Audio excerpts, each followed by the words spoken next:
Taxation subject में 60 plus लाना मुश्किल लग रहा है ना? लास्ट फेज है सर, अगर सही स्ट्रैटेजी फॉलो ना करो तो 40 भी लाना मुश्किल हो जाता है टैक्सेशन में। तो hello friends, I am C Vardhaman Daga. मैं आपको इस वीडियो में 5 ऐसे स्टेप्स बताऊंगा जिसको अगर आप फॉलो करते हो तो डेफिनेटली आपका 60 प्लस आएगा टैक्सेशन में। अब देखो, जहां आप लास्ट फेज में हो, कोई भी स्टूडेंट को स्मार्ट स्टडी करना जरूरी है सर। स्मार्ट स्टडी मीन्स कि ऐसा नहीं है कि आप अननेसेसरी जो चैप्टर्स इंपॉर्टेंट नहीं है उन पे ज्यादा टाइम दो, ये नहीं करना होता। तो मैंने आप लोगों के लिए 5 स्टेप लिखे हैं, अगर आप इसे फॉलो करते हो तो आपका टैक्सेशन में 60 प्लस आएगा। तो 5 स्टेप क्या है सर? सबसे पहला, कोई भी स्टूडेंट का मेन फोकस किस में होना चाहिए सर? सबसे मेन फोकस होना चाहिए सर हाई वेटेज चैप्टर्स में। सर हाई वेटेज चैप्टर्स क्या होते हैं? Salary, PGP, capital gain. अगर मैं जीएसटी में बात करूं तो sir charge and composition, exemption, ITC, value of supply, ये सब बहुत हाई वेटेज चैप्टर्स है सर। अभी स्टूडेंट को हाई वेटेज चैप्टर्स पहले प्रिपेयर करना चाहिए। उनसे रिलेटेड जो क्वेश्चन आरटीपी, एमटीपी और पीवाईक्यूज में, उनको पहले कवर करना चाहिए और इन्हें कम से कम 2 बार तो करना चाहिए सर। क्योंकि अगर आप ये करोगे तो आपको समझ आएगा कि इन चैप्टर से क्वेश्चंस कैसे आते हैं सर। और ये बहुत जरूरी है कि आपको क्लैरिटी होना कि किस टाइप के क्वेश्चंस हमें आ रहे हैं सर।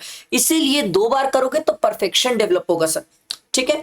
सेकेंड चीज है सर पीवाईक्यू बेस्ड प्रिपरेशंस। अब मैं आपको ये नहीं बोल रहा हूं सर कि प्रीवियस ईयर में जो क्वेश्चन है वही रिपीट होंगे, नो।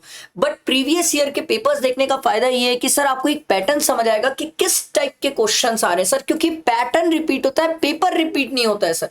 तो वेरी वेरी इंपॉर्टेंट कि आप पैटर्न समझो सर। अब पैटर्न समझने के लिए अपन को क्या करना चाहिए सर? लास्ट 4-5 अटेम्प्ट के पीवाईक्यूज के पेपर्स देखना चाहिए। उससे आपको क्लियर होगा कि हाँ, किस टाइप का पेपर पैटर्न है और किस टाइप के क्वेश्चन इंस्टीट्यूट पूछ रही है सर।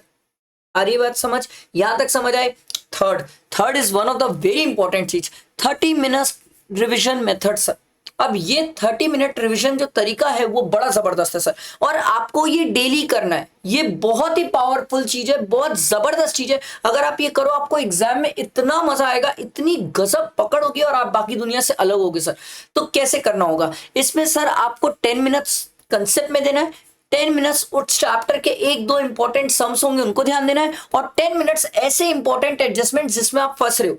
ये आप डेली 3-4 चैप्टर्स के साथ करके देखो। आधी घंटे की बात है, 2 चैप्टर भी कर पाओ आधी घंटे, बड़े बड़े चैप्टर्स, बड़ा मजा आएगा सर। इससे जो आपकी ग्रिपिंग होगी ना सर उस चैप्टर में और उस सब्जेक्ट में, बहुत प्यारी आएगी, और यही आपको 60 प्लस दिलाएगा सर।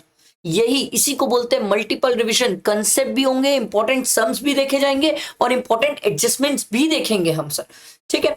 उसके बाद आती है सर नेक्स्ट, जो मेरे हिसाब से बहुत सारे स्टूडेंट हैं जो इसको स्किप करते हैं। They are just reading, not writing. Sir writing is very very important. अगर कोई स्टूडेंट सिर्फ रीड कर रहा है तो नहीं होगा। क्वेश्चन जीएसटी के सिर्फ देख के निकल रहे हो, नहीं होगा। लिखो, रजिस्ट्रेशन के 1-2 आंसर लिखो। आई एम नॉट सेइंग पूरे आंसर लिखो, अरे 1-2 तो लिख भाई। एग्जाम में हाथ ही नहीं चलेगा कि क्या लिखना है, आंसर कैसे लिखना है सर, समझ ही नहीं आएगा स्टार्ट कैसे होगा। तो सर वेरी वेरी इंपॉर्टेंट, मैं आपको बोल नहीं रहा हूं पूरे क्वेश्चन लिखने, कम से कम 1-2 तो लिखो। बाकी सुन के, मतलब बाकी कैलसी में सॉल्व कर लो चलेगा, बाकी ओरली सॉल्व कर लो चलेगा, बट हर चैप्टर के 1-2 अच्छे क्वेश्चन लिखो सर।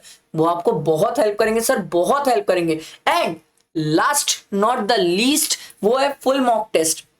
कोई भी स्टूडेंट को हर सब्जेक्ट के कम से कम 2 मॉक टेस्ट तो देना ही चाहिए। फुल मॉक टेस्ट लिखना चाहिए। इससे समझ आता है सर कि हम कितना पेपर अटेंड कर पा रहे हैं, कहां हमसे मिस्टेक हो रही है अटेंड करने में, कौन से पॉइंट पे हमें ध्यान रखना चाहिए, ये सब चीजें समझ आती है सर।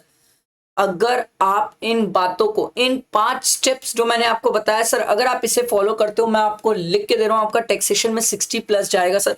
अगर आप इन्हें प्रॉपर फॉलो करते हो तो कब आप 40 से 60 और 60 से 70 भी हो जाओगे ना टैक्स में, पता नहीं चलेगा सर। एक बात याद रखना सर, सही स्ट्रैटेजी ही डिफरेंस क्रिएट करती है लास्ट में, और अच्छी स्ट्रैटेजी एक स्टूडेंट को 40 से 60 और 60 से 70 लेके जाती है। तो अगर आपको ये स्ट्रैटेजी पसंद आई हो तो मेरी आप लोगों से एक सिंपल रिक्वेस्ट, लाइक करना, फ्रेंड्स को शेयर करना। मैं ऐसे ही आप लोगों के लिए और भी अच्छी चीजें लेके आऊंगा जिससे आप बहुत अच्छे सब्जेक्ट में ग्रिपिंग करो सर। ठीक है। आई होप मेरी वीडियो पसंद आई होगी। लाइक करके फ्रेंड्स को शेयर करना। Thank you.